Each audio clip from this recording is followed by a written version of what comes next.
Hello and welcome to the Moster Show, where we discuss news, current events, and more as it relates to the Jewish community and beyond. A quick reminder, please subscribe to our YouTube channel, Spotify, and Apple, and get in touch with us for advertisements and other matters at info@themostershow.com. Our last episode was about the New York City mayoral election, and if you haven't checked it out yet, please do. In it, I spoke with Hasidic lobbyist and advocate Ezra Friedlander about his and the Orthodox Jewish community's views and fears about the election and about a potential Mamdani mayorship. I want to note that, unbeknownst to me, that interview appears to have generated some controversy in the community because a short promotional clip was making the rounds in the WhatsApp groups in which Friedlander makes the case against panicking. He doesn't endorse Mamdani, but he suggests that sometimes the ones we expect to have the least respect or cooperation with the community come through the most. But some people mistook it for an endorsement and lashed out at him. Others then lashed out at us for allowing that appearance of an endorsement to happen. So let me be clear, as I've been a few times. I don't seek controversy. I've left all of that behind. I merely seek to discuss the news and current events to help people make sense of the world we're in. For each show, we create 2 promotional reels, and in it, we try to capture one coherent topic from the interview.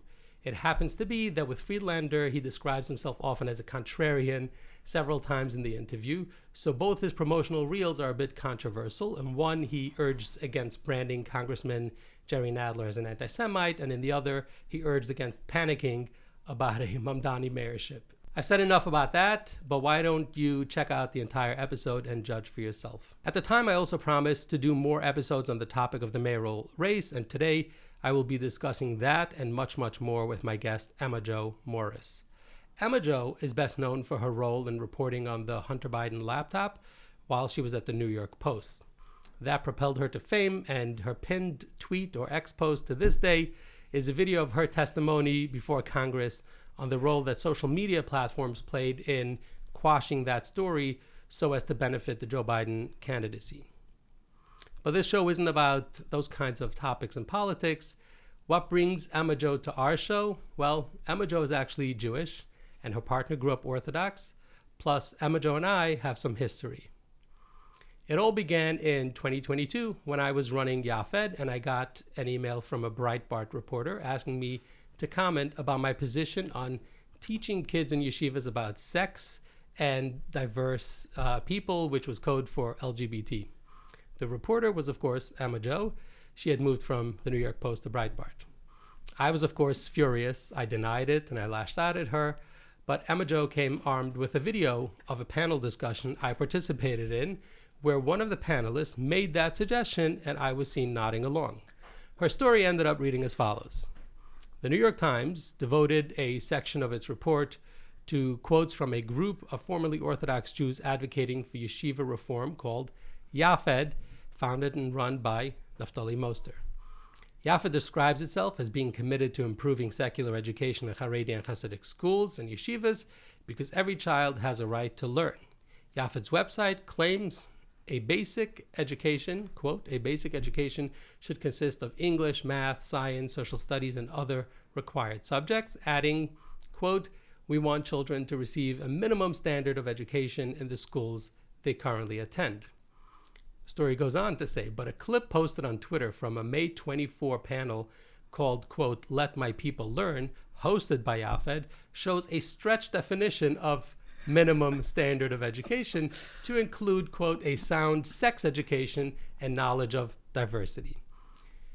Part of a well-rounded education includes understanding diversity, understanding different people's experience, being able to cope in the world and engage with people of all kinds of experiences, including yourselves, your siblings, your children's. I think a sound sex education and knowledge of diversity is part and parcel of a wholesome education. I think the Hasidic community doesn't get to say that their children are above that or don't need access to that. End quote, panelist Javi Weisberger said, as Moster nods along. Okay, so this is the end of the story there. In my response to her inquiry, I did push back, but only softly.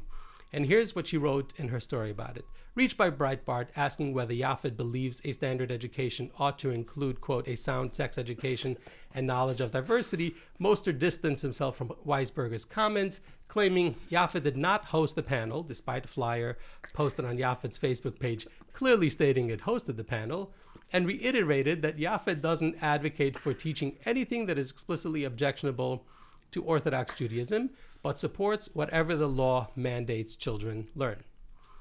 Asked whether Yafet denounces the comments made by Weisberger during the panel he hosted, Moster refused to respond. End quote.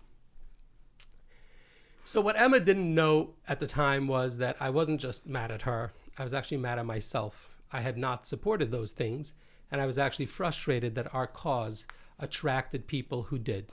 I was mad that I had allowed the issue of yeshiva education to be lumped with various far-left causes, and that when the panelists brought it up, I did not push back on it hard enough because I didn't want to ruffle any feathers and alienate my leftist supporters. I was mad that we relied on people who had no respect for the community's lifestyle, no respect for the institutions of family and marriage to be our spokespeople. But I didn't express any of this to Emma at the time. Months, maybe even more than a year later, I was still seething at that whole story when a friend of mine mentioned that the whole thing is ironic because the reporter, Emma Jo, is actually married to a woman and that she's friendly with various Hasidic people who, in theory, would at least be not friendly of gay. So this piqued my interest. Of course, I told the friend that I thought she and the Hasidic leaders she was aligned with are hypocrites for coordinating and probably feeding the story to her. But in my head, I began admiring her. And after chatting with her on X or Twitter, I came to appreciate her even more. I basically confronted her. How come she's defending a system that would not allow her children to join? And here's her response. She goes, why shouldn't I support a school system based on values I admire and respect and that I think are based on the truth just because it doesn't embrace my personal lifestyle? They're good people who want to learn Torah. They're allowed, and that right should be defended aggressively. So of course we went back and forth a lot, but needless to say, my mind was pretty blown. This conversation happened after October 7, so my own worldview had already changed completely by that point, so a lot of this immediately resonated with me. She went on, I think you have a very naive understanding of real life. Every population falls along a bell curve, and actually the religious population tends to cluster towards the right side of the bell curve, meaning higher performing. You think if you go to public school or even a secular private school that everyone graduates and becomes a millionaire or a Nobel Prize winner or even middle class. Every single group has a bell curve, and in the secular system, the top of the bell curve is trending to the left, meaning lower performing.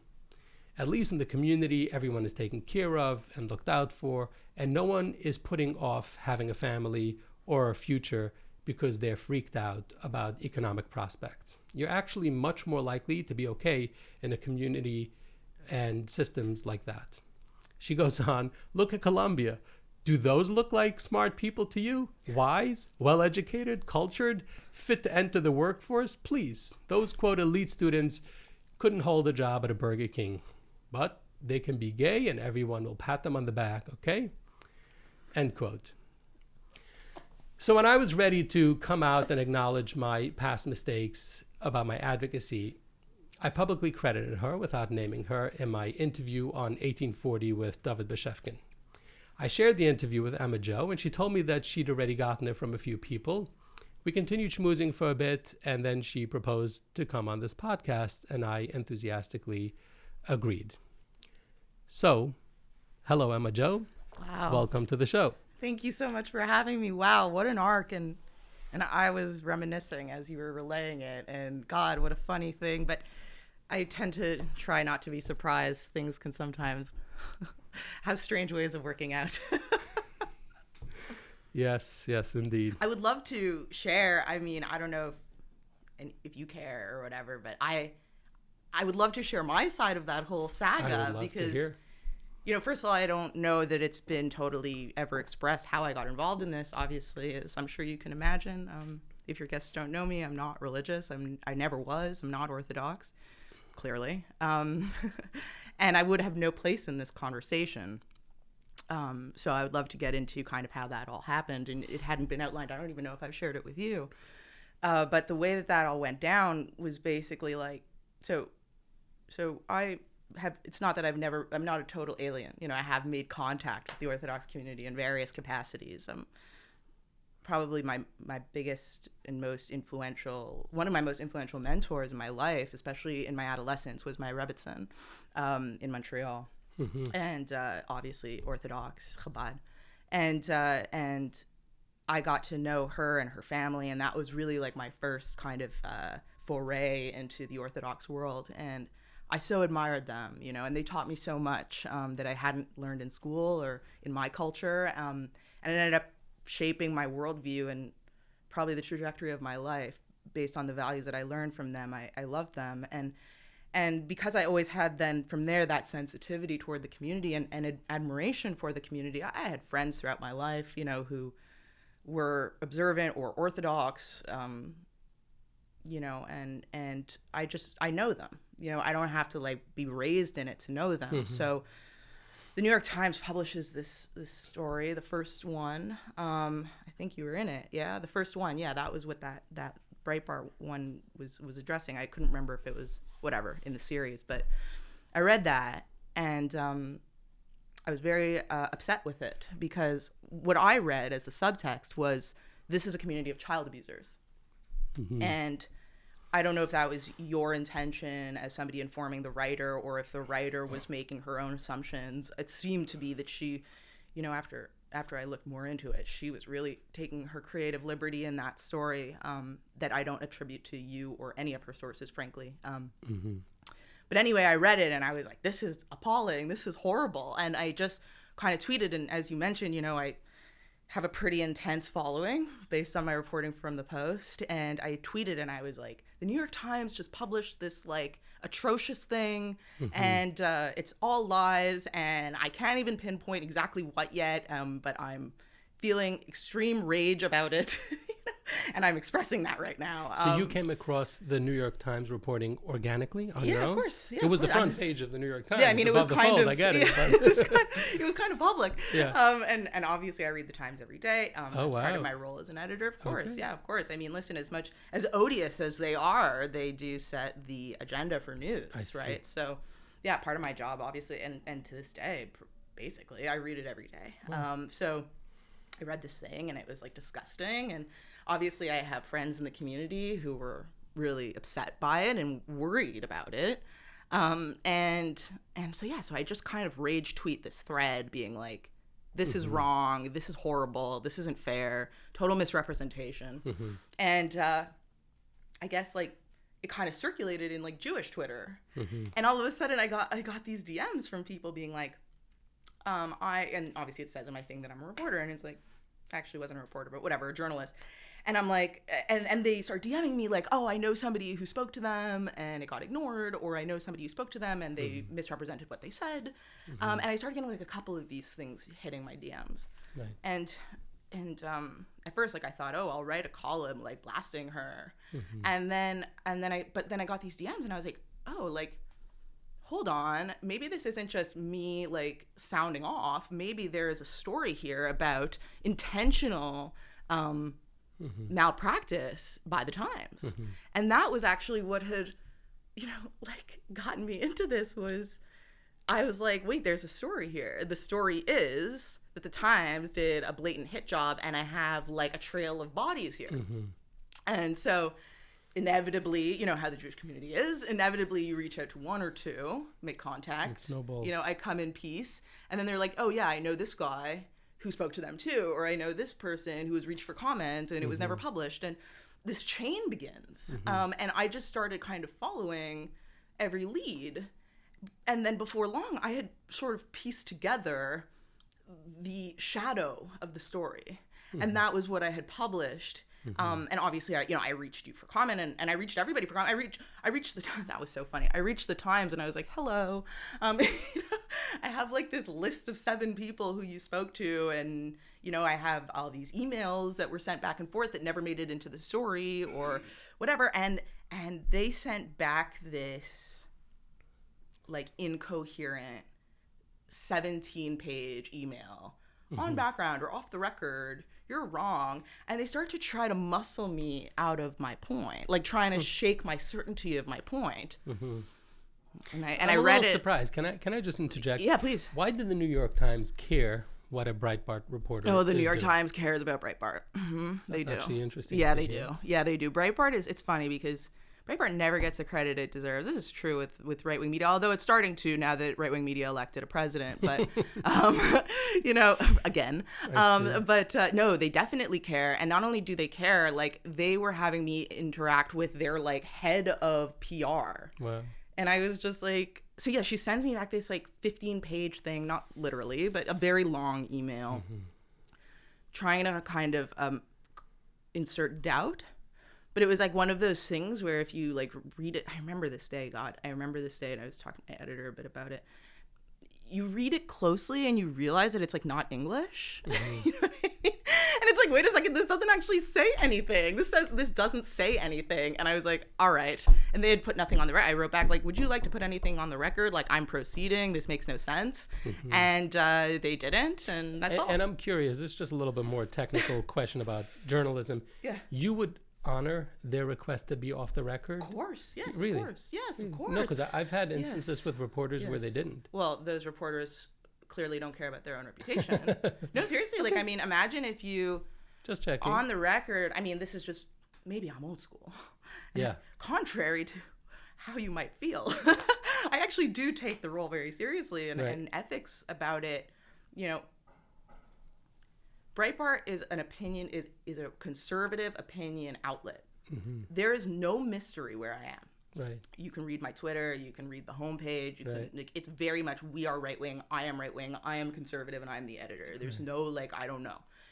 The thing about the Times and its peers is it puts on this false guise of objectivity, and that's what makes their bias unethical or sketch.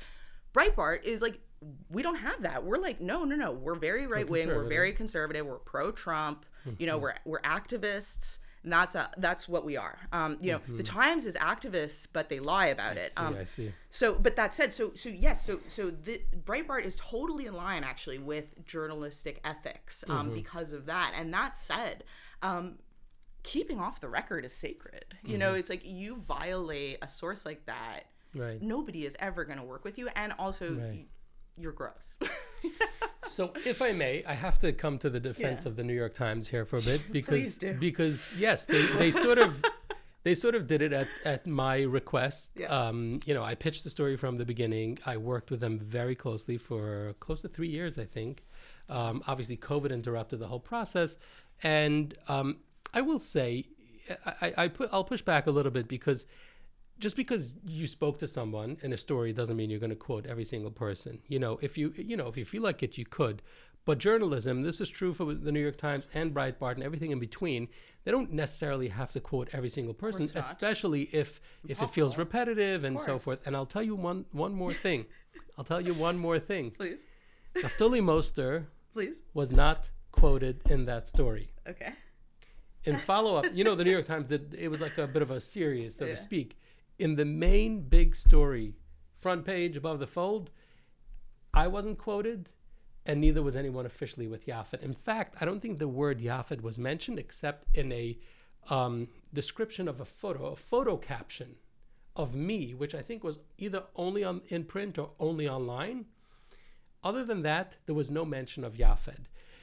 They gave us a whole explanation that they didn't want to appear like they're working closely with the activists. So hold on. In your defense of the New York Times, you're saying, and this is not to put you on the spot, we're chilling, but for the sake of conversation, you're saying they worked with you closely for years. Yes. And then when it came to publishing, we don't want to appear to have been working with you. You don't have to share my frustration. Trust me, I was frustrated already. Sounds sketch. It was definitely not appropriate and not fair, because you can imagine more than that, it's lying. When an organization dedicates 2.5 or 3 years to working with journalists, and I'm not even going to share the extent to the partnership, so to speak, that existed, to then, part of why we do it, it's an investment, not only so that we get a big story, but also that when the big story comes out, exactly, there's fundraising. And there was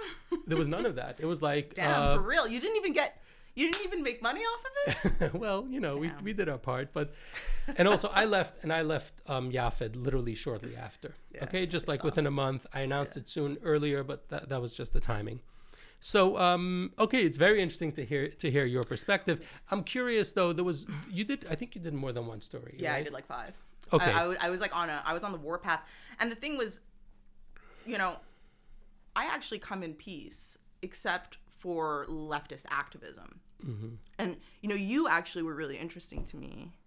You were really interesting to me because you were like kind of like not Eliza Shapiro was kind of this like I saw her as like this mid-wit career for activism and trying to engage in the activism too. And I ended up my final story I think was the biggest bombshell, was her collaboration with the state government of New York, which was wild. And I encourage listeners to go read that on Breitbart, and for you to check it out if you haven't. Totally I think I recall seeing some of the emails. Okay. Yeah, totally like outrageous. But you were interesting to me because and I don't even know if you know this, you wouldn't have learned it in school, but you have kind of like an archetype, and that was why I found you particularly intriguing and also maybe particularly threatening, because I do, as you know, like this started off as like, these aren't journalists, they're activists, and this is how, was kind of the point of the story. But in that, obviously, I had my own beliefs, which was that yeshivas are worth defending. Right. And you were interesting because you're like this fallen angel, and that, like, I don't know where that could go very far. You had this personal story that was so compelling, and there's like literally ancient knowledge that tells that story, and it's like Paradise Lost was like what you are. And even now you kind of follow that arc of the angel that says, I will not serve, and gets expelled from heaven. Oh, wow. And the fall is his individuality.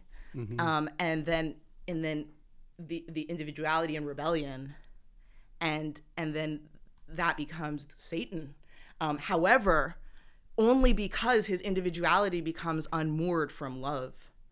And that was really interesting about you, was you came from a family that you were rebelling from. And that's deep. Like that has no limit, unless, that's the thing about the angel, is the fall also creates the redemption, the possibility for redemption, which is where I think you are in sitting with me today.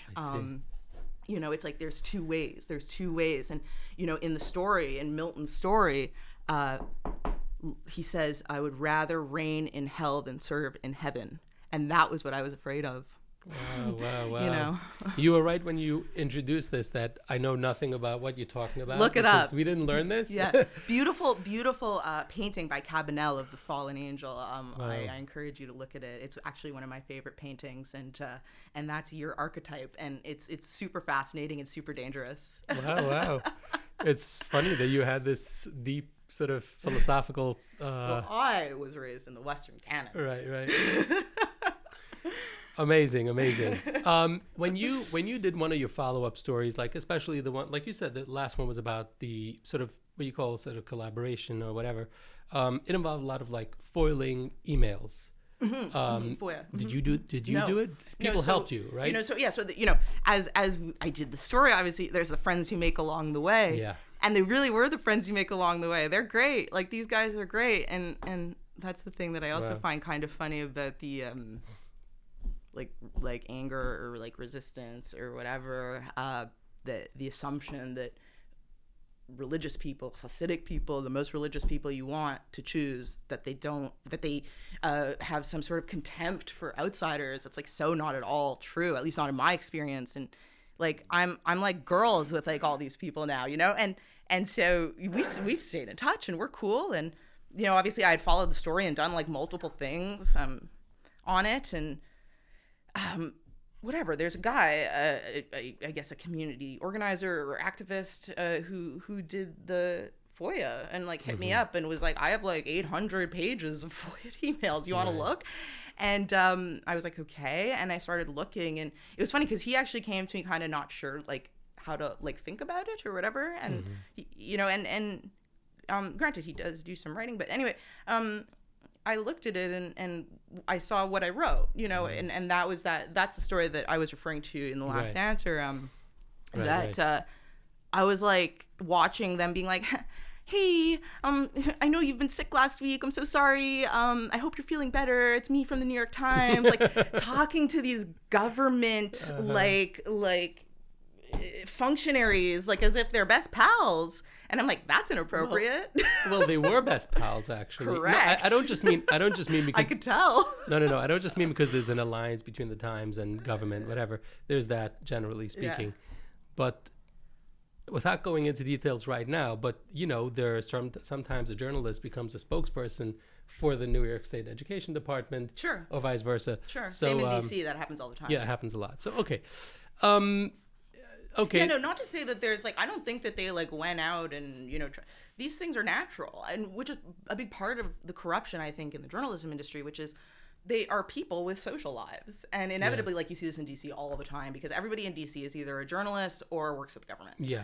So what are you going to do? Like leave your job and go to your apartment and lock the door? No, you go to bars, you go to restaurants, you make friends, and inevitably your friends then work in all of these places that you're trying to report on, apparently like critically, and it's impossible. Right. And sometimes people take advantage of it. You have the Project Veritas or whatever. Yeah. Yes, right. Yes. Interesting. Yeah. Okay, very interesting. So what would you say, like, you were like interacting, and I think also in person, not just over Twitter and whatever, in person with some fully fledged Hasidic people. Sure. Friends. They became friends, right? I was friends with them before all of this. Oh, you were friends with them before? Yeah, of course. I had Hasidic friends before, from all from kinds Montreal of sects. or from here in New York? What? Yeah, I mean, I'm good A with female everyone. reporter who's not straight being friends with Hasidic men. Men? Okay, chill. Oh, sorry. So it wasn't men? I don't know. Just No, not men. Oh, what are you okay. talking? I don't hang with the sinners. I don't know. I'm just asking. Okay, so you're saying it was just Hasidic friends, but women. Yeah, women friends. Yeah. Very nice. Got it. Yeah. So I knew them. I mean, like I said, like my Rebbitzin, her daughter, like I've been friends with her for 30 years. And then I had other friends in other sects who I had crossed paths with over the years, who you become cool with. All women. I don't have any male Hasidic friends. Right. By the way, I didn't mean it in some sort of salacious way. I just meant like even in a professional kind of way. Sure. Well, yeah. Friendly. So then following the story, yes, of course, yeah. So I've been friendly with some Hasidic guys. Again, like we're not like going for dinner together, but yeah, of course, cordial friends. Yes, yes. Very definitely. nice. Okay, very cool. Where are you right now? Where do you work right now? You still at Breitbart? You still at the New York Post? So I left Breitbart. I'm doing corporate consulting now. So I consult corporate clients in how to interact with conservative media, how to message to conservatives, as I'm sure you can imagine. Specifically thorny. Conservative. Yes. So I'm at a boutique consultancy. I'm sure the New York Times would love to talk to me, but no, I don't talk to the New York Times. I don't have any relationships there. I help corporate clients build relationships and just communicate generally with conservatives and conservative media. That's my space. I've been in the media for 10 years in right-wing media. Bannon calls me the wild child of right-wing media. I hope I've graduated by now, but I have deep and good relationships in that space, so I help clients figure that out. Can I ask you something, just switching gears completely? What is something about that Biden laptop story that perhaps you weren't able to expose or share at the time or report on at the time, but that's fascinating and that could still be interesting?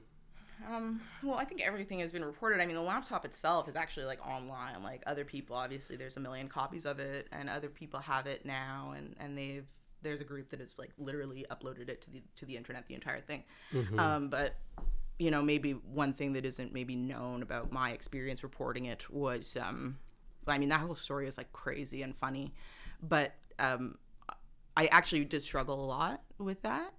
You know, it's especially now. It's like, I don't know. It's got a life of its own. But at the time, I was sitting with the, like, think about everything. It's iCloud, right? So everything is on that. From his phone was uploaded. Everything about his life basically was on the machine. And he's not a two-dimensional character. You know, he's a three-dimensional man. And there's very sad. He's had a hard life, you know, and there's very sad and touching stuff on there. And you read it and you realize, like, this is a real person in a way that I hadn't, I think, in the past. And it was hard for me. It was hard for me. It was I remember I looked at my wife. We weren't married yet. I looked at my wife that evening that I got the entire hard drive, and I started reading it. And like, the first email actually in the inbox is a diary entry that he had wrote to himself, like he sent to himself, and it was like this gut-wrenching thing. And I read it, and I, like, looked up at her, and I was like, I don't know, like, if I should do this, like, right. You know, and she was kind of the one who was like, can you, like, chill? Like, can you be professional? Like, this is unprofessional. Right. You know, you have to take away your, like, feelings about this and report what's newsworthy.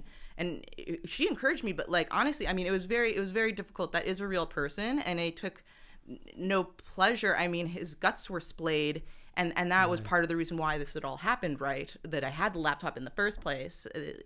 And it wasn't all fun, especially not leading up to it.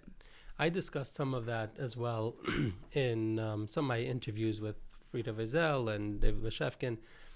In my own journalism, which I did, you know, not long ago, a lot of it, I felt similarly. Like, every time you did a story, you know, on the one hand, you tell yourself, hey, it's journalism.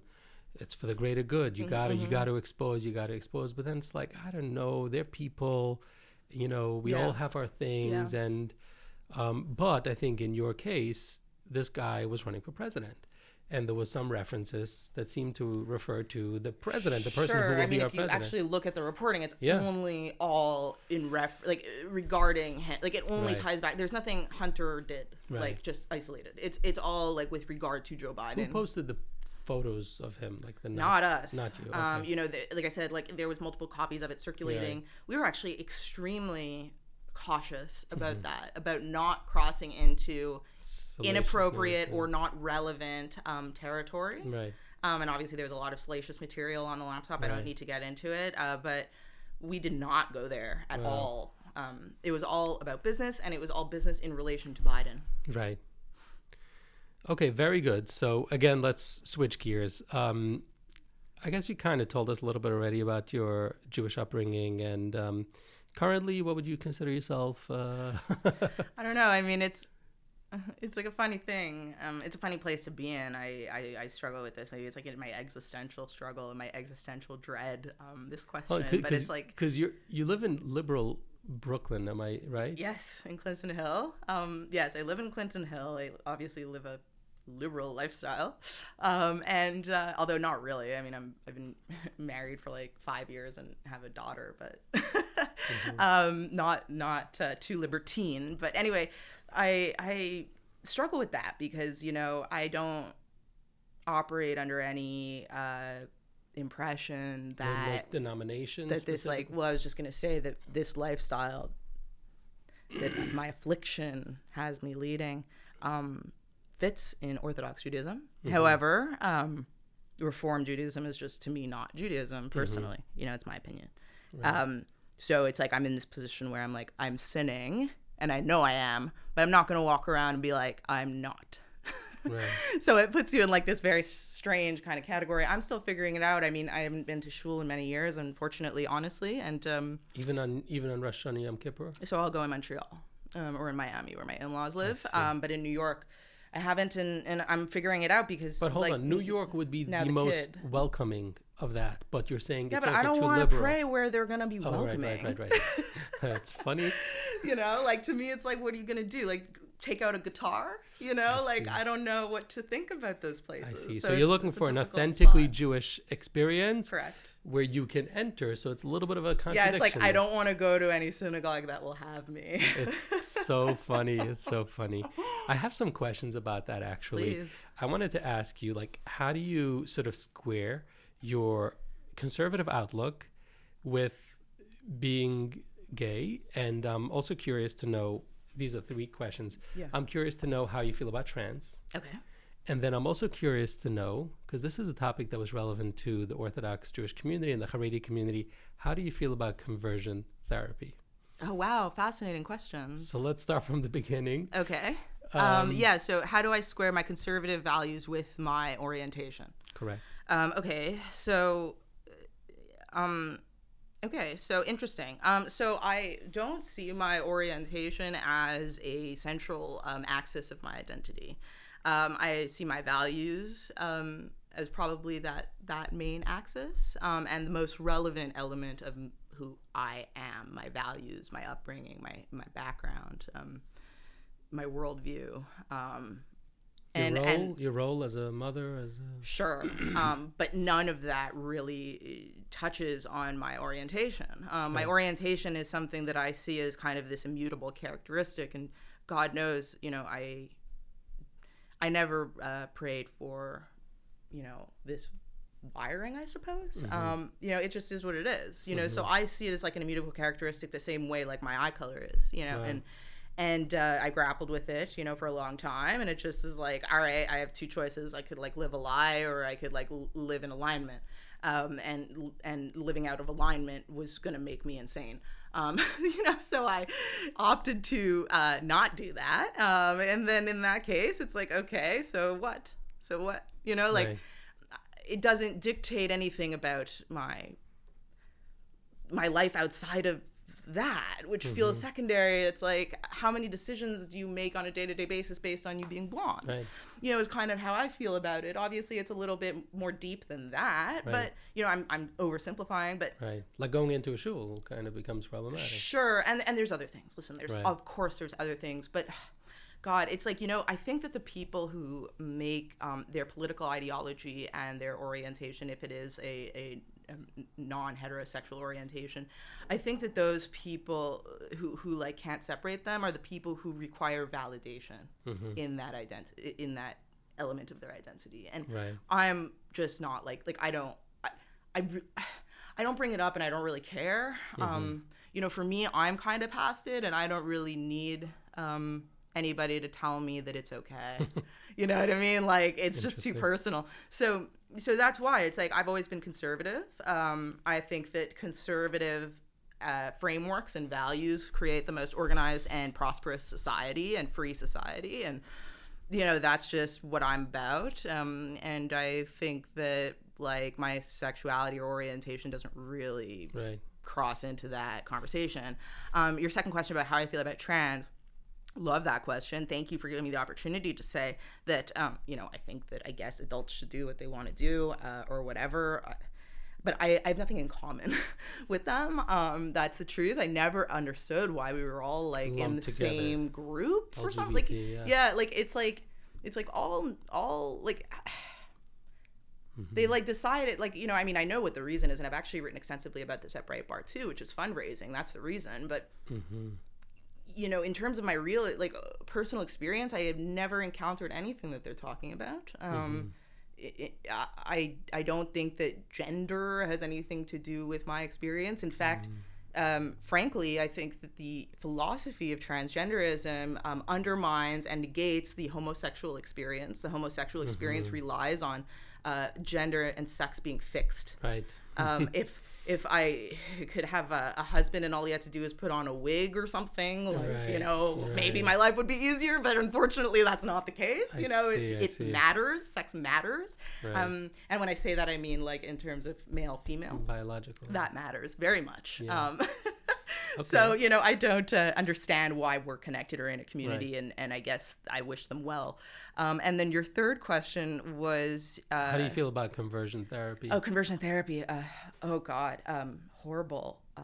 horrible practice, atrocious. So- Well, it's sexual abuse. It's sexual Really abuse. interesting. Obviously. So Yes. you referred to your sexuality, and I'm assuming other gay people's Can't speak sexuality for as everyone, the wiring. You said it's the wiring. So basically, when we talk about nature versus nurture, you're coming down on the nature side completely, or do you feel like No. at least in some cases it could be a nurture thing? Yes, sure. And I think that, okay, yeah, like, so listen, like, there's tons of polls that show that there are people, especially young people, who, like, you've seen, like, rates spike up based on how socially acceptable it is, and frankly, how celebrated it is in the culture. Obviously, there's an element of, first of all, social contagion, Right. especially among women, I'm sure. There's an element of, like, maybe somebody like had some experience in their past that, like, informed their orientation. You know, I don't know. I don't know. In my case, thank God. Listen, and we're being personal and honest here. I've, thank God, never had any trauma. I've never had any negative experience in my adolescence or in my adulthood or in my childhood, for that matter, at all. I come from a family that's a stable family of married parents. I have, thank God, again, like, a really lovely relationship with my parents. I love them. In my case, again, like, I can only speak for myself. In my case, I feel like, yeah, like, it was just kind of this thing that when I reached maturity, I realized, like, something is wrong. And then it was like, oh, you know, and I have nothing I could point to from my past that would have, I think, catalyzed it. But again, like, you're talking about a group of people that it's like about, I think, 10% among all samples. So you could take a sample of people in Nepal, or you could take a sample of people in Australia or in Canada or in the US, and it's 10%. They'll always find 10% is gay? Yeah. No way. I mean, For real? Apparently. Again, apparently. So, you and know, it could be also, like, it all depends on how free they are to be open about it. Sure. But I want to zoom into something. But I just mean to say there's, like, a lot of people having this experience. I'm only me, you know, so that's my experience. It's and wiring. I didn't mean to sort of dig into your personal history. I'll explain to you one thought that comes to mind is that in yeshiva, you know, like, people who, like, it's a known thing that when people go to prison, they're there for a long time, they're going to experiment with the same sex, right? Yes. And I'm not trying to compare yeshiva to a prison, but I'm just giving an example. No, because what happens is it's a fact that in same-sex environments, including in yeshivas, sometimes boys experiment with other boys, and I think this happens with girls as well. I don't know anything about that. Well, Go I on. do, and you should ask your friends in the community. But the won't. point I'm trying to make is that these are instances where I would say, at least in most of them, it's not a nature thing, it's not a wiring thing. Sure. It's the fact that until this point in puberty, in adolescence, you had not been exposed to any type of sexual intimacy, and suddenly you're in this enclosed environment. These are the people you're encountering. Well, those are not homosexuals. Well, so those are people who are teenagers who are whatever. and like, you're saying whatever. all of them just move on with their lives and don't continue to engage in it. I don't know. But what I'm saying is, therefore, perhaps. But I think that in the context of somebody being in a restricted environment where they only have access to people of their own sex, and they engage in whatever, that doesn't necessarily make them homosexual. No. And that's not what I'm referring to. That is not my case. Right. I'm just trying to figure out if maybe when they leave that environment, this is sort of like what they're used to. This is their comfort zone. And perhaps, this is where I'm trying to get at, perhaps in instances like that, some type of therapy is not as sort of like, maybe in that case it's not considered as abusive as you think. In that case, though, they wouldn't require conversion therapy. Who goes to if you're let's say, like, in that instance, presumably you get married after to somebody of the opposite sex. Unless you're resistant to getting married, because it's like, oh no, I'm not straight, you know, I'm not attracted to women, I don't know, but I mean, typically, like, here's the thing that, you know, you can't make someone gay, and you also can't make them ungay. Typically, you know, what ends up happening, and there's so much work that's been done on this that, you know, and I'm the first person to be skeptical of studies on this, because it's like, social sciences especially are so political and so fake often. You have to be so skeptical of their findings, but you know, you can rely on, I think, the data of people who don't want a certain outcome, because you know what I mean. So I don't need to explain why, it's pretty obvious. So what typically happens, let's say when somebody says, I've been successfully converted, who is actually homosexual, not somebody who's been a teenager and like doing whatever, is they are abstinent. That's what that means, you know. And okay, like if you want to say that that's technically you're not, if you consider homosexuality, the threshold for it is the act itself, then okay, congrats, you're converted.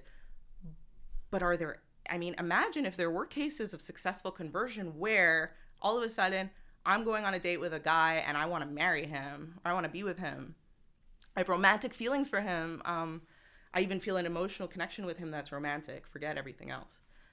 If such a thing existed, wouldn't it be like, I mean,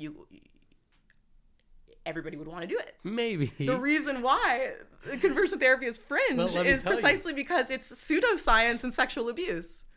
But, you know, but perhaps, like you said, to be skeptical, just to play this devil's advocate, you're coming at it from a world, and especially in a society where it is acceptable to be gay. You know, even for someone like you, perhaps not in the shuls that you want to go, but you in your neighborhood, in your environment, it's totally acceptable. No one bats an eye when you walk out there with your partner and even a child. But for people who come from a different environment where they do have a ton to lose by essentially accepting that orientation. And the cost-benefit analysis perhaps for them is that, you know what, actually, if I go down this path where I'm gay, I will be ostracized from the only community I know. My family won't be able to align with me. Perhaps I want to give some type of therapy a shot. So why ban it? Why outlaw it? Why call it abuse? That's all I'm asking. I don't know. I guess I'm not calling to outlaw it, although maybe I am, actually. Yeah, you called it abuse. Screw that. Yeah, I actually hope it is. I mean, well, and also the term conversion therapy, like there's a case coming before the Supreme Court shortly about this, and it's not the same as what we are talking about. Oh, interesting. There's a spectrum of conversion therapy that the term now encompasses. And the kind of stuff that's going before the Supreme Court, I actually absolutely think has to be legal, because what they're talking about is a therapist questioning the claimed identity of somebody, or parents or teachers refusing to comply with the demands of the identity that somebody, usually a child, claims, or a minor.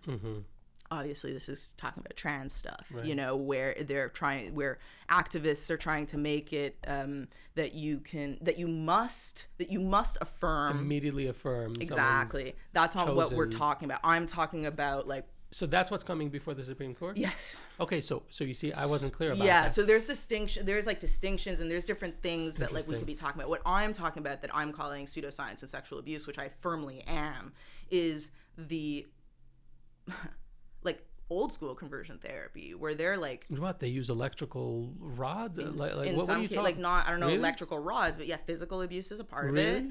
Extreme shame rituals is a part of it.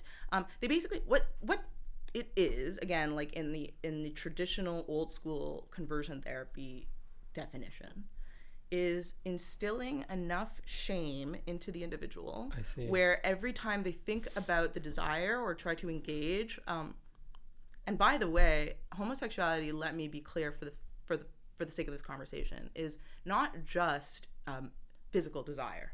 It is an emotional world that you inhabit, where you can't emotionally connect with people of the opposite sex. That precedes anything else. You know, so anytime a person, they're trying to achieve, anytime an individual has a desire, has an emotional reaction, has a physical reaction, and then obviously engages in any activity, that they feel such shame that it prevents them from engaging. Again, you can't undo that wiring once it's set. Once those like paths are set, it's like virtually, like, again, if such a thing were possible, you'd be first in line. oh, well, I love my wife and my baby. I mean, prior to all that. Yeah, 10 years ago, 100% sign me up. Yes, of course. Now I'm like, you know, I'm in a different place, thank God. You know, I don't have shame about it and regret or anything like that. I'm cool. But, you know, yeah, of course, and I think if you would ask her, she would say the same thing. I can't speak for her, you know, but most people, like, again, you got activists who are like, I'm here and, you know, listen to me and look at me and whatever. Most people are normal, and most people you may not ever know, and unless they told you, and most people had never wished for this or expected this or thought of this or visualized this in their future.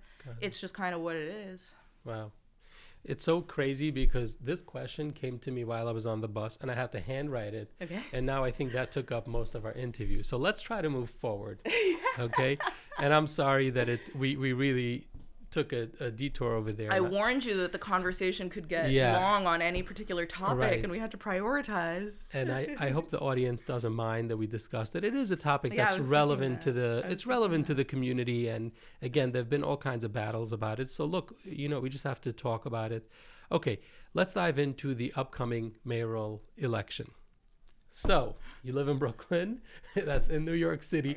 Do you have a preferred candidate? Honestly, like, no. Like, this thing is so crazy. I feel like we were so robbed. And it's like I thought the Republican Party in New York was gutted, and then I saw the Democratic Party in New York, and it's like a disaster. It's who do you have to choose from? You have like an Islamo-fascist communist, option A. Okay. Option B, you have like a granny murderer who was, by the way, presiding over New York during the 2020 riots. Everyone's like, Mamdani is like, doesn't have any respect for the police, and that's why he's dangerous, and he's gonna let crime run rampant. It's like Cuomo was the governor while they were smashing windows down Fifth Avenue, as I recall. So that's option B. And then option C, like, is Silwa, who is a nice guy. He's cool. You know, he hangs out at this restaurant that I hang out at a lot, and he's cool and nice or something. But cool and nice, it's like, I don't know, I wish we had somebody really good. I hate to say it, he's a bit of a clown. No, totally nutty. I've met him. He's totally nutty. He's like this kind of boomer, kind of, I don't know. It's funny, he's suddenly becoming a little bit popular now because there was that viral video of him. Yeah, because he's a meme now. Yes, yeah. But okay, so that's what let me tell you how I really feel. So basically, you don't have a preferred candidate. No, so it come 2 weeks or so. Yeah. You go into the booth. You have no idea what you're gonna. I think about it like every day. Well, you know, I think about it every day, and I'm like, what am I gonna do? Would you vote for Mamdani? No. Okay, and if Silwa were to drop out tomorrow, even though he earned it, by the way. He earned your vote? No, he earned the nomination, mayorship, which he will win. So you've accepted as a. Yeah, it's a foregone conclusion. It's a foregone conclusion. Okay, then Mamdani's going to win. But you're saying you would not vote for him. Now, if Silwa were to drop out tomorrow and it literally became a one-on-one race, would you vote for someone? Would you just skip that? No. I always vote. You got to vote. I would vote for Cuomo, and I would, like, I don't know, like, hate myself after. Like, hold really, your nose. Yeah. Like, I feel really guilty about it.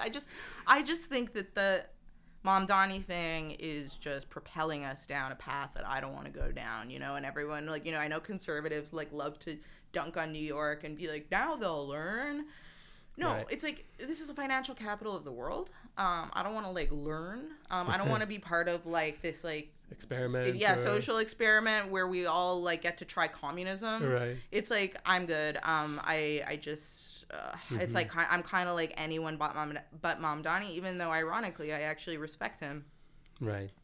Okay, what do you respect about him? I think he named the central issue plaguing New York perfectly, which was affordability. And wow. He was the only one to go there. He was the only one to name it, and he made it, not only name it, but he made it the cornerstone of his campaign, which was brilliant and right, and nobody even knew how to deal with that. Wow. So I think that's why I say I think he earned it. He picked the right issue. He has the right angle at it, which is like this populist kind of thing, and nobody knows how to deal with him because he's right. The only thing is his solutions are atrocious. Really? What's so bad about a free grocery store? Yeah, and, what's so bad about buses that? And, I don't know. Look, the truth is, I'm sort of laughing as I say it, but the truth is, anything can happen. Who knows? Yeah, that's true. But okay. So let me ask you. So I don't know if you saw, I recently did an interview with Hasidic lobbyist, activist, advocate, whatever, Ezra Friedlander. So he essentially made the case against panicking. And he believes that Mamdani would want to prove himself, that he's not an anti-Semite. So he'll therefore go out of his way to protect the community. And by that, he was referring to the Haredi, Hasidic communities. What does that mean? I'm asking you, do you agree with that? Or are you saying you don't even know what it means? Well, because that's the thing is, people talk about, anti-Semitism as, a policy, what, I think he means... I don't really understand. The thing is, I think that the anti-Semitic that I've seen, perhaps I'm wrong, but the anti-Semitic crimes, violent crimes that I've seen are unhinged psychos assaulting Jews. Mm-hmm. And they're not, it's not white supremacists doing that. So maybe that's what he's referring to. He's saying... But in order to crack down on anti-Semitism as its experience, in New York, is to tighten up on psychos getting out on bail 55 times, which is the exact opposite of what he wants to do. He wants restorative justice for crime or something. Right. He's actually totally opposed. He's pro bail reform. He's totally opposed to locking up criminals. He wants to send social workers to calls just in case it's a mental health issue instead of a crime issue or whatever that means, as if there's a distinction. So I don't really understand how you're tackling anti-Semitism there. Interesting. So you're saying that if he's not addressing the root of the problem, which is that these criminals getting off scot-free and being able to re-victimize and re-attack, then it... to me, it's not a root. It's the problem. It's you have these guys with a rap sheet that's 6 miles long, and then all of a sudden they're going and hitting somebody who's Jewish. Right. Okay, well, so I noticed in the Haredi magazine, Mishpacha, they had a short write-up about the race, and here's some of what they said. This is the header. Is Mamdani interested in building bridges with the Jewish community? It goes on. He has made some overtures, but most appear to have been limited to theatrics. Askanim, which means advocates, activists, report that very little in terms of meaningful contact has been initiated. And it goes on. Politicians in New York City traditionally make use of the high holidays to reach out to the Jewish community, showing solidarity and even a bit of face here and there. The 33-year-old Muslim did make an appearance on Rosh Hashanah evening, but he chose Kolot Chayenu, so that's a shul in Park Slope or something. The Progressive Temple, favored by city comptroller Brad Lander, I think also Abby Stein. I saw that. I saw the pics. Is known for sharp criticism of Israel, still mandates face masks at services, and had no problem relocating to a nearby church to accommodate the larger holiday crowd. Its leader's sermon that night accused Israel of genocide, and its Hebrew school taught children to write an apology letter to Palestinians for stealing their land. So first of all, I was shocked to read this because I'm actually wondering if this is true, but if yes, it's actually pretty shocking. I mean, do you really doubt? I don't know. Do you think it's true? Totally. That they made kids write an apology letter to Palestinians for stealing their land? I mean, you see what's going on in the schools. Nothing shocks me. That actually is the least probably inflammatory thing they did that school year. I feel like that would have made the mainstream news, but maybe I missed it. Maybe it did. No, that wouldn't make the mainstream news in Park Slope at all. Okay. Fine. I would have read on Breitbart or the New York Post or something, but okay. Yeah. It goes on. Mamdani is an accomplished actor and showman. Also put out a highly polished Happy Sweet New Year video message in which he pronounced Rosh Hashanah and Shofar flawlessly in typical American Litvish Havara. Litvish is like a Haredi but not Hasidic, so ultra-Orthodox but not Hasidic, with appropriate references to themes of Teshuvah, which is repentance, honey, and ... DEI. Okay, so they're clearly sort of taking jabs at him. So, sorry, just 2 seconds. Pause. Looping back to the beginning of this conversation, do you see my skepticism and concern for all this stuff? I mean, I guess obviously you share it, but you just see how insane the left has become in New York. Yeah. Insane. What was that you just read? Hold on. I take back the yup that I just did because I don't want to agree with any specific statement because then someone will cut it out and do a whole story. Yeah, exactly. About The New York Times is going to call you turning the like, screws in your inbox. Yeah. No, but look, I've been very public about how I feel like things have gotten out of control, and I've hated that issues that I championed were sort of not hijacked, but lumped together with far leftist positions, and sort of like it was a package deal, intersectionality. If you wanted us to support your cause, well, you gotta show up for our bail reform, whatever press because conference. It's all oppression. It's all different types of oppressions. Yeah. I do want to read a little bit more of this. So it goes on. The next header is "Can't Fight City Hall?" ? Okay, it goes as follows. A potential Mamdani administration's uncharted waters in Askanis, again, in activism, says a prominent Askan who works closely with city government. We've never had an executive with quite such a hostile reputation, at least not in New York. Askanis goes on, he stressed, meaning advocacy just goes on, along with confidence that a way forward can be found. But another Askan, another activist, downplayed fears and concerns. Quote, "We've dealt with real anti-Semites in government before and cultivated positive relationships such that we were all the best of friends in the end," he says, citing Rockland County Executive Ed Day as an example. Hashem runs the world, God runs the world, you can't fight City Hall, and if he's sitting in City Hall, don't fight him either. I guess if he, meaning Mamdani, don't fight him. It was very interesting for me because I actually did follow this sort of also trajectory of the Rockland County Executive Ed Day. I don't know if you have. No. But years ago, he was, in fact, quite hostile to the community. And he was sort of championing any cause that was critical of them, including mine, the education issue.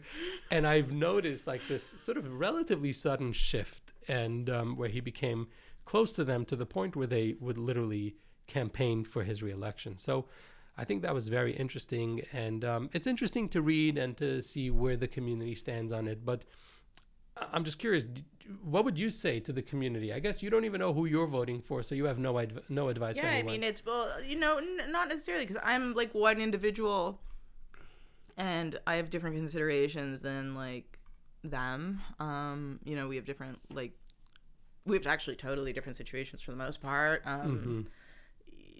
And interests and whatever. Not totally, but I don't think the same advice applies to me as them. I think that honestly they conduct themselves in the best way you can being in this situation, which is that you live in a city that is very far left, that doesn't overlap much on your values. And I think that my impression of how they do things, or at least the leaders, I'm not, you can't speak to every single person, but the leaders, seem to have a very practical and kind of pragmatic way of doing politics, which I respect and don't disagree with, which is basically like, you get who you get, you can't sit around like thinking about what it should be or who you want, in the way that I am very immaturely. But what is, the situation that you have in front of you, and this is the guy that you're getting. And so in that case, try to work with him, find common ground where you can, see where your interests line up, see where you can pursue your interests or push him toward your interests. That seems to be their MO. They kind of choose the winning horse and bet on him.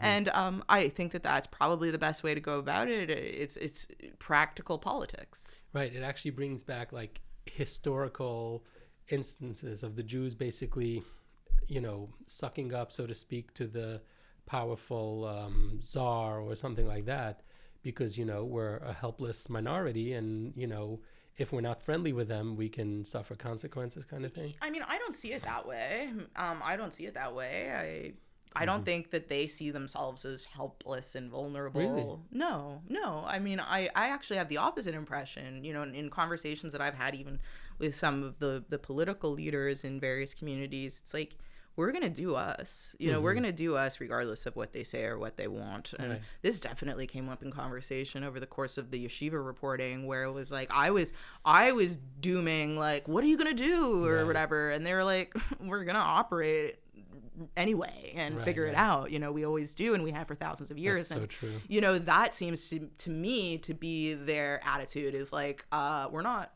vulnerable and helpless. We're Right. like gonna absolutely just power forward. And I don't think that they see it, or I don't see it, at least in my interpretation, as them kind of like kissing up. I see it as them not being hostile, like being welcoming. Like it's not like bootlicking. It's like okay, like let's talk, like let's be Right. cool. How can we work together? I see it as very practical. They're not trying to like have him be their best friend. I think that they're trying to see like who are you, size him up, obviously, and be nice to him and Right. be cool with him. Okay. I don't see the two as mutually exclusive, but I hear what you're saying. Yeah. But some people have, in the comments on my previous video with Ezra Friedlander, as well as in response, I saw on Twitter, in response to this meeting that Mamdani had with some Satmar leaders. It was in their sukkah. Saw it. Brutal. Some people have complained that it's sort of like it's selfish. You just want to sort of cultivate him and make sure that he fulfills your issues. But what about the bigger picture? By elevating him, giving him a platform, he's essentially becoming the face of the Democratic Party, Yeah. which could sort of spell problems. Well, for precisely, and it's them responsible for that. Like, No, they're I'm not, asking. I don't know. No, I mean, no, I'm not saying that you're claiming that, but I think that critique is so unfair and not true. Like, I mean, again, it's the which I thought that sukkah scene was brutal, super brutal. Why? What? It was like super embarrassing. It was a little To whom? much. To It was whom? on it was laying it on a little thick. Yeah, You know, it was a little. I think it was a little much. I thought it was a clever joke someone made that you might discover that you're Jewish. Did you hear that part? I think I heard. Yeah, It would be, so cringe. oh my God, yeah. But it was maybe. funny. It was also funny because then it's like it gives you a certain perspective that suddenly you would have to reevaluate all your positions if you discovered like this other politician. Would he ever? It would be get him the funny. 23andMe that says he's 2% Ashkenaz Jewish. I mean, so, I don't think the Jews are the ones elevating him. I think he's been elevated. You mean the Orthodox, the Haredi Jews? Right. Yeah. Because there are certainly Jews who are elevating him and who have elevated him. Yeah. I actually think his rise That's for sure. was in large part thanks to liberal Jews. Well, exactly. Yeah. Exactly. If any Jews deserve blame for Mamdani, I mean, I don't think it's like the guys that are kind of courting him at the sukkah. Right. Okay. Let's move on to a related topic. The Hasidic community, and more broadly the ultra-Orthodox community and then the Orthodox community, are pretty conservative. I'm sure you've seen places like Borough Park in Williamsburg. They voted for Donald Trump, like 90% or above range. Yeah, you're like, how are you friends with them? Like, oh, I see. we're aligned. Okay. And I was going to say, and it makes sense. There's an alignment in terms of values between Orthodox Jews and conservatives. But in recent years, and especially in recent months, a growing number of prominent Republicans are openly antagonistic and hating on Jews and on Israel. So you have like Tucker Carlson, Matt Gaetz, increasingly, I'm shocked about that, Marjorie Taylor Greene, and quite a few others, to the point where you literally have them, those people I mentioned, or some of them, on the Young Turks show, which is actually the opposite, it's like a far left, cheering each other on. Yeah, I know. It's a horseshoe. So, yeah, we've heard about the horseshoe theory for a long time, but I've never seen it so sort of glaring until this moment. And I'm sure you've heard about the internal chats on the young Republican groups, making references and jokes about Hitler and Nazis. So what are your thoughts about that? Yeah, I mean, like, what are Orthodox Jews supposed to do now? Who are they supposed to go? I think Orthodox Jews have exactly the right perspective on this, which they've always had, and I've always been like, nah, like, you're crazy, like, stop it. And they've always had this perspective, which is, anti-Semitism is something that is like kind of this ambient presence that occurs not along ideological lines, but is on the right and the left and in between. And anti-Semitism is just a fact that exists, a fact of life. And I always thought that was so cynical. And no but not way. anymore. Now you feel. Well, I mean, I'm seeing the same thing as you, and I've ruminated a lot about this, and I've watched so many people, which I think you kind of alluded to having like a similar moment after October 7th, where a lot of your previous ideas had been kind of shattered about society and the world, and even maybe in America. And so I went through that to some extent too, although I had grappled with it before. Right. But in any event, I think that, again, I'm not Orthodox, so it's hard for me sometimes to talk about this, but I think that anti-Semitism is a fact of life. They've always seen that. I think that that's probably right, as we're seeing now.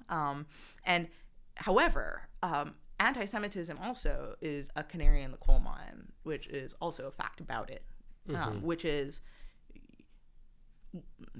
when things are good, you don't really see it as much. It goes underground again, and it's not as present in people's awareness and in their thoughts.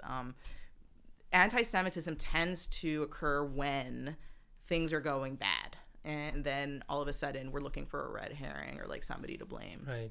And that's when you see it, and I think that that's what explains it now emerging universally on both sides.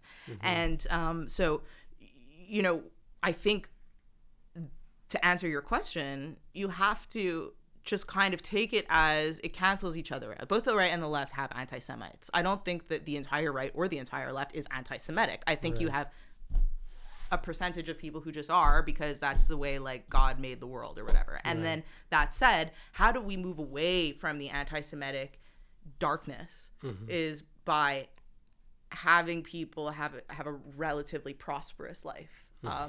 And I think that said, you start to look for the agenda that creates prosperity. And in my opinion, that's obviously the Make America Great Again agenda. It's in the name, where we are heading toward prosperity. We're closing the borders. We are trying to deal with institutional establishment corruption.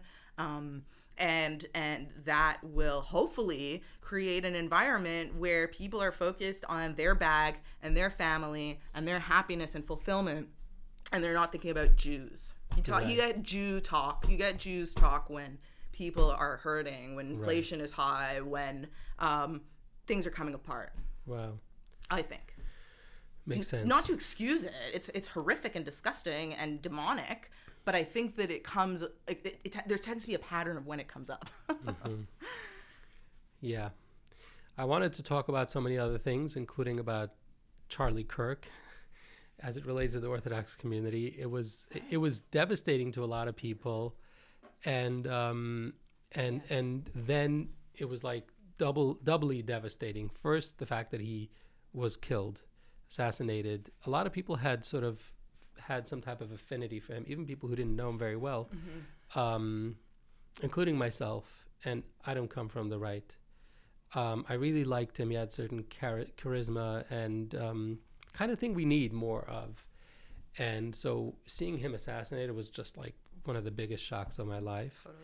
And I know from just the image, you don't have to be a Charlie Kirk person. The image was horrific. But then, but like I said, for the broader Orthodox community, it was really it felt like a personal punch in the gut. But then, just within hours and then days and weeks, it just got worse and worse and worse, in which it somehow got turned against. First, people started accusing Israel of doing it and Jews, and then, but even those who didn't, it just became this area where it was an opportunity to dunk on the Jews yet again. So here we are trying to mourn someone we felt is our friend, or this again a conservative alignment with our values, and suddenly it's no, you cannot mourn him. He's not yours. You're not allowed to. That's how I felt, and I think many others felt, and it was just a very devastating thing, and it ties into that. But I guess one thing you said is oh no, you could just go about your life, and anti-Semitism will be here. One thing that concerns me is that when you have enough people who are anti-Semitic or even just anti-Israel, let's assume that it's two separate things, when the numbers increase, that can turn into policy decisions. Yeah. So even if until now it was just on the far left, people who hated on Israel and sympathized with Palestinians or even with Hamas, okay, fine, they were one fringe of one party. Generally speaking, you could still maintain this strong, broad support. Yeah, go ahead. Yeah. Okay. But it was a minority. Yeah. It's a significant minority. Sure.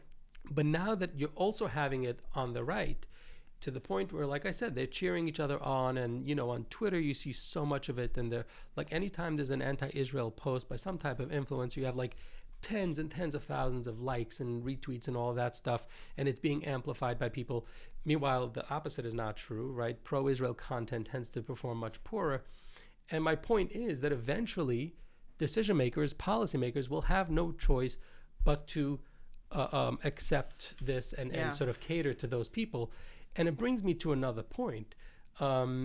Yesterday, or maybe by the time this airs, it will be a few days ago, there was a protest in Manhattan by Satmar, and they were protesting Israel too. Now, their issue wasn't Israel's, war per se. It was their drafting of the of Haredi students to the military. So what are your thoughts on that? Does it just further amplify and support the voices who are against Israel? Yeah, it's funny that you framed it this way, because I like with these two topics to set up the question. I was actually like just thinking about this yesterday. I just said it out loud for the first time yesterday. It was a thought that had been kind of like percolating, and then it finally I spit it out yesterday for the first time. And it kind of, it's the culmination of the two things that you kind of brought up.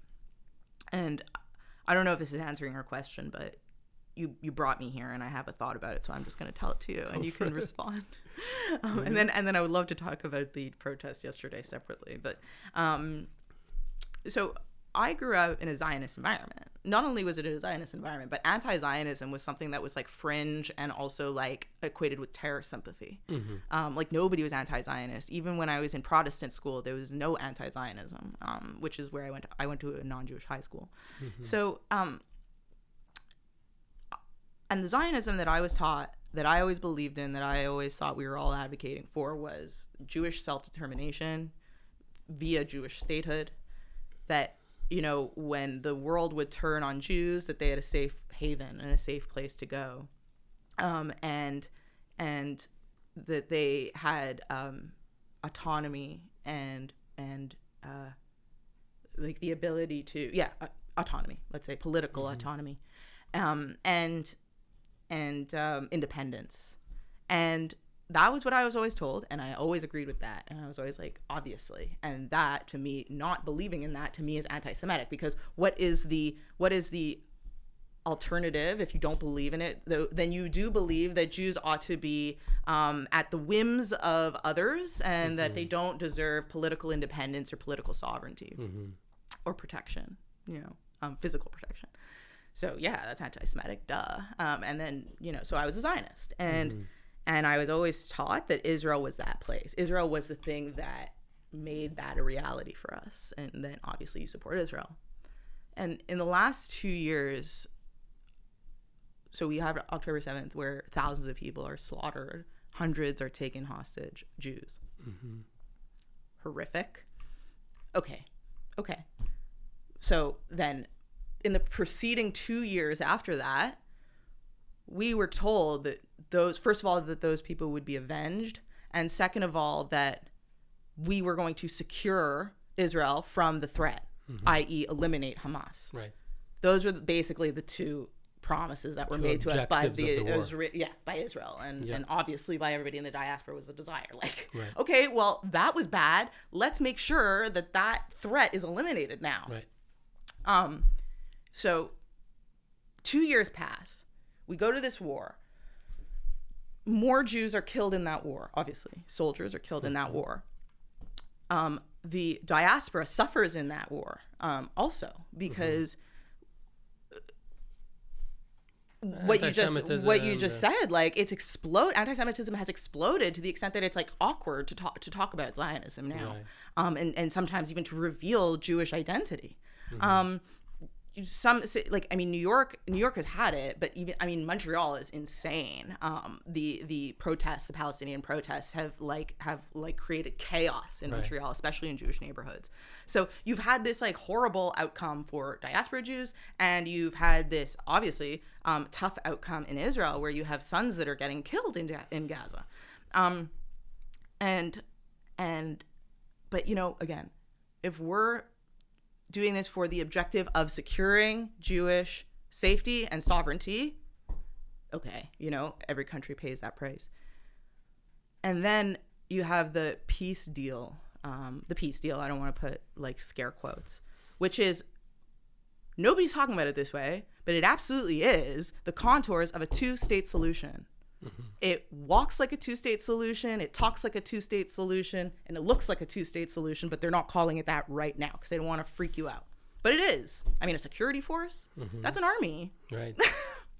Okay, and Israel has to pull out of it. Like, that's territory that they're being given. So I was just reading they're bringing in a force from multiple Arab countries. Yeah. I'm like, how is Israel comfortable having that at their doorstep? That's a little weird. Yeah, because it's a two-state solution. So Wow. Okay, so what do we get? We get a two-state solution, and in the meantime, public executions in Gaza.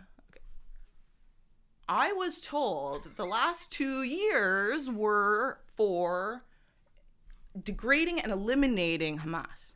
Why am I looking at public executions? Right. How am I looking? That is an empowered terror group in charge. Even before the executions, as soon as they came out of these tunnels, even to do the handover of the hostages, they were like, "Whoa, there are many of them left. This is not." Yeah, they are not almost gone, I'm sure they were degraded, but like eliminated. Yeah, like, I mean, I know that there was obviously, they killed a lot of terrorists, good, right. Or whatever, but I'm like, we paid a price over the last 2 years. We paid a high price. There is a generation of Americans at least 100%. Who are anti-Israel, like straight up. Right. That matters. I don't even know what that looks like in 20 years. Right. But I don't know. At least we should get something out of it. I'm kind of black-pilled, and then okay, sorry. And now we're at the last point of my thought, which is, I was promised safety. Bill of goods I never got delivered. I was promised sovereignty. Bill of goods I was never delivered. I was promised self-determination. What is a country that needs a protectorate? This is a client state. This is not an independent country. Wow. And again, I take no pleasure in saying I am like Queen Zionist. Right. Like, don't get me wrong. I'm like, get more nukes. But as it turns out, they can't afford them. They can't afford the country. And it's like the country plus the security. So I'm like, I thought we got a country, I thought that was the whole point. So I'm confused right now. This has just occurred to me in the last week, and I'm hot about it. I'm like very upset because I just feel like this whole thing has been a big scam. And I'm very annoyed. We should have done an entire episode I'm very annoyed. on that. Yeah, I know. I mean, tell me what you think. Like, I'm just kind of waxing right now. No, but I actually, a lot of that was going through my head, and I'm sure through a lot of people's heads. But what they were dangling for us is the hostages. And how can anyone look the parents, the families, the hostages in the eyes and say, "I'm sorry, we have a bigger objective than bringing your loved ones home"? So it's a very tough spot. It's like, how is that? Even that framing is so cheap. Yeah. How is that? This is supposed to be the most sophisticated military in the world. Who are they? And in many ways, they are. They used a paraglider to enter into the country. Right. This isn't a sophisticated opponent. Yeah. I don't know. It's too painful Candace, to I want even... to say, I'm just asking questions. So Candace, did we mention her in that list of people? I don't even remember. No. Wow. She goes without saying. Wow. Okay. So I think we and pretty much... I don't want to though be like, let me just clarify that whole speech because right. I want, obviously, I want security and independence for right. Jews. I just don't see it right now. Right. And I feel like I was kind of scammed. Right. I'll say the silver lining is it's a changed Middle East. Is that a silver lining? Hold on. Let's hear. Let's see. Changed? Hezbollah threat is mostly gone. The Syrian threat is mostly gone. Yeah. The Iran threat is mostly gone. The Hamas threat is degraded. Thank you for talking me off the ledge. I know. Just I'm talking to myself too because I'm feeling similar frustrations. But I have to remind myself that it's not like it was really a waste of time and lives. There was some good that came out of it, but I also share with you the frustration that this isn't it.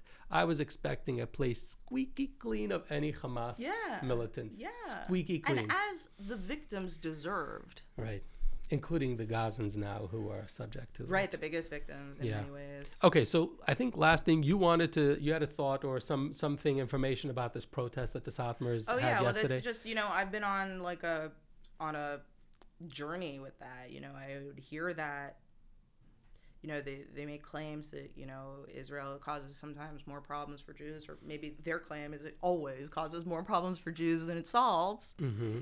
And, personally, I don't know, I watched what they were saying yesterday and really tried to consider it as I try to do always, with an open mind and an open heart and no judgment. Mm-hmm. And maybe because I've also kind of been on this arc, right, where I was listening to them and, I'm starting to understand their perspective. I am, for sure. I don't like it. I wish it wasn't. On the draft, you understand the Haredi perspective? Oh, well, on Zionism and the Zionist political project, I'm not there. I'm not there. I'm not like with them 100%, but I'm not dismissing it at all. I'm not dismissing it at all for the reasons that I just described 30 seconds ago. And on the draft, I struggle with that.